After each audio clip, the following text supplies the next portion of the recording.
Now, this will be the last section of our video. We'll discuss some common interview questions, the most asked ones in system design interviews or any interview in which you would bring up caching. Now, first question can be, what eviction policy does Redis use by default? You can think of an answer, obviously. So the answer for this is no eviction.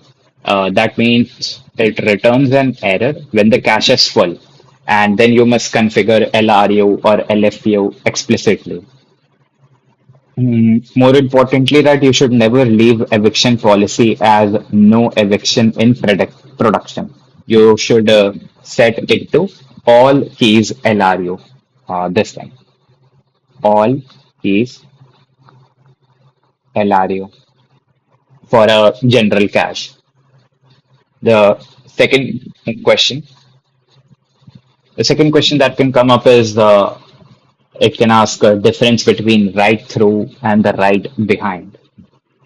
So write through is synchronous. Data is written to cache and DB in the same request. It has strong consistency, higher latency, and a write behind, whereas it is in asynchronous, and you write to cache first, then it flushes to DB later. It has high performance, but it has a risk of data loss, obviously, because you write to cache first. There is a trade-off in them, which is of consistency and performance, which you have to make according to your system. The third question that can come up is how do you handle cache stampede? In there, you have basically three options only. Firstly, is the mutex lock. Only one thread fetches the DB data on the mess, and the others are waiting. So you have just logged the others, and only one is performing all the tasks. Second is probabilistic early expiry. What is this?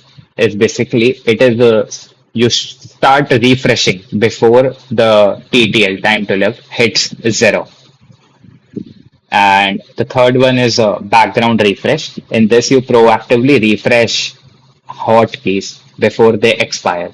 And you mention at least one option in an interview, and you can obviously say all three to impress the interviewer.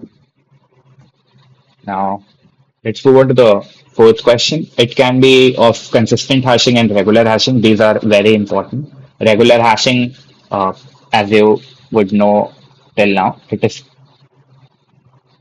this formula, key mod n, uh, is used in regular hashing, and adding one node remaps almost all keys. And that is where consistent hashing comes. In this, the keys are mapped to a ring, which we discussed earlier, and adding one node remaps only how much keys? It is 1 by n, and not all the keys. This is why consistent hashing is essential for distributed caches.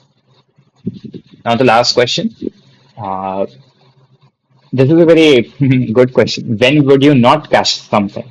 In here, there are four things which you can remember.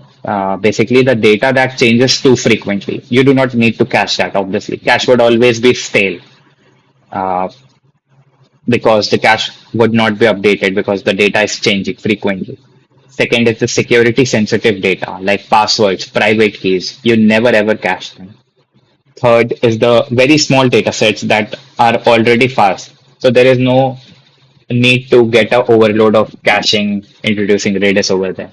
And the fourth one is that data that needs asset consistency guarantee. There also you do not need Redis. So these are the five important questions which you can which can come up in your interview.